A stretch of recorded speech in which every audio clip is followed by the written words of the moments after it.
Pemerintahan Presiden Donald Trump berencana menunjuk seorang jenderal bintang 2 Amerika untuk memimpin pasukan stabilisasi internasional atau ISF di Gaza. Informasi itu dilaporkan Axios berdasarkan sumber pejabat Amerika dan Israel. ISF dibentuk melalui mandat Dewan Keamanan PBB yang disahkan pada 17 November 2025 lalu. Mandat itu memberi wewenang kepada Dewan Perdamaian dan negara pendukungnya untuk membentuk pasukan sementara di Gaza. Duta Besar Amerika untuk PBB, Mike Waltz, mengonfirmasi rencana tersebut saat bertemu Perdana Menteri Israel Benjamin Netanyahu. Amerika menyatakan siap memimpin struktur komando ISF. Presiden Trump menyampaikan bahwa pengumuman daftar pemimpin dunia yang akan duduk di Dewan Perdamaian Gaza akan dilakukan pada awal tahun 2026.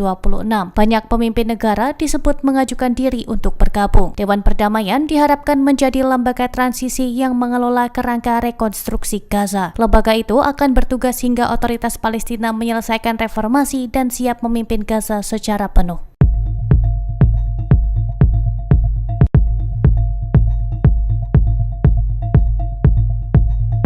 Pimpinan Hamas di luar negeri, Khaled Meshaal, berupaya meyakinkan pemerintah Amerika agar mempertimbangkan visi Hamas terkait proses pelucutan senjata. Hal ini menjadi isu utama dalam fase kedua gencatan senjata 2 bulan antara Hamas dan Israel. Dalam wawancara dengan Al Jazeera, Meshaal mengatakan Hamas ingin memastikan perang tidak kembali terjadi. Ia menyebut kemungkinan penyerahan senjata dapat dibahas dengan syarat adanya jaminan keamanan dan pengawasan yang jelas. Meshaal menjelaskan bahwa Hamas menawarkan masa jeda panjang. Usulan itu mencakup penyimpanan senjata di tempat yang aman dan tidak ditampilkan secara publik. Menurutnya, langkah tersebut bisa mengurangi resiko eskalasi. Hamas menilai gencatan senjata tahap awal telah dilanggar ratusan kali oleh Israel. Sementara itu, bantuan kemanusiaan terhambat akibat pembatasan yang diberlakukan Israel. Fase kedua kesepakatan mencakup penarikan pasukan Israel, proses pelucutan senjata, serta penghentian resmi perang. Mediator internasional terus menekan kedua pihak untuk mematuhi urutan tahapan. Meshaal mengatakan mediator sudah menyampaikan pendekatan Hamas kepada Amerika. Ia menilai peluang keberhasilan meningkat karena sikap pragmatis Washington. Namun ia mengingatkan bahwa menyerahkan senjata tanpa jaminan ibarat menghilangkan identitas kelompok. Hamas sendiri siap menyerahkan pengelolaan kepada teknokrat, namun ia menegaskan bahwa rakyat Palestina harus tetap menentukan kepemimpinannya sendiri.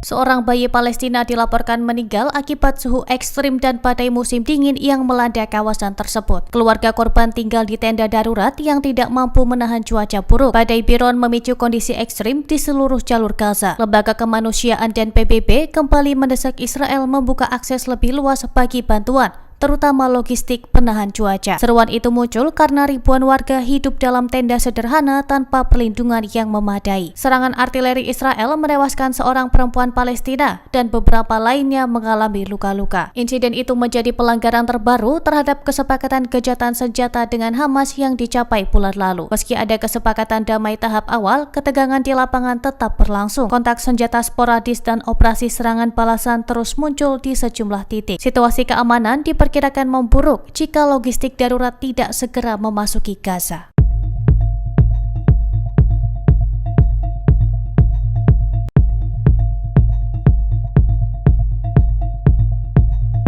Sebuah organisasi hak perempuan mencatat hampir 1.300 kasus kekerasan seksual dan berbasis gender di Sudan sejak Perang Saudara meletus pada April 2023. SIHA menyebut 87% pelaku yang teridentifikasi adalah anggota Rapid Support Force atau RSF. Pelanggaran dianggap meluas, berulang dan disengaja. Lebih dari 3/4 kasus adalah pemerkosaan, sementara 225 korbannya merupakan anak-anak, bahkan beberapa berusia 4 tahun. Laporan itu memetakan pola 3 tahap yang mengikuti pergerakan RSF, mulai dari penyerangan rumah, kekerasan di ruang publik hingga penahanan jangka panjang, yang disertai penyiksaan, pemerkosaan bergilir, dan pemaksaan pernikahan. Perempuan dari suku non-Arab di Darfur menjadi sasaran spesifik. Sementara di Al Jazeera, saksi melihat RSF memilih perempuan berkulit lebih terang sebagai tropi. Kasus baru terus bermunculan, termasuk 19 pemerkosaan tambahan di Kem Al-Afat pekan lalu. Pertempuran kini bergeser ke wilayah Kordofan,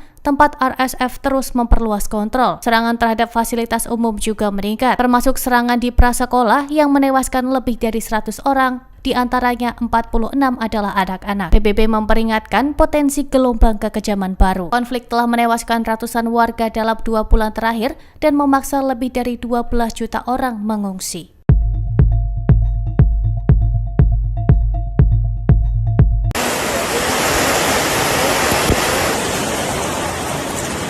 Badai besar menerjang Gaza dan menghancurkan ribuan tenda tempat keluarga Palestina mengungsi selama 2 tahun terakhir akibat perang. Di lokasi pengungsian Al-Mawasi Khan Yunis, pejabat setempat memperingatkan potensi banjir, hujan deras, dan hujan es yang dapat mengancam lebih dari 850.000 orang di 761 titik pengungsian. Hujan lebat dan angin kencang merobohkan tenda-tenda, membuat keluarga kehilangan tempat berlindung. Banyak warga tinggal di sepanjang pesisir Al-Mawasi yang kini beresiko tinggi karena sebagian tanah di dekat pantai ambles dan mengancam tenda yang berdiri di atasnya. Situasi pengungsian semakin memburuk karena sebagian besar keluarga telah berulang kali berpindah akibat serangan Israel. Badai yang datang memperburuk krisis kemanusiaan yang sudah berlangsung lama.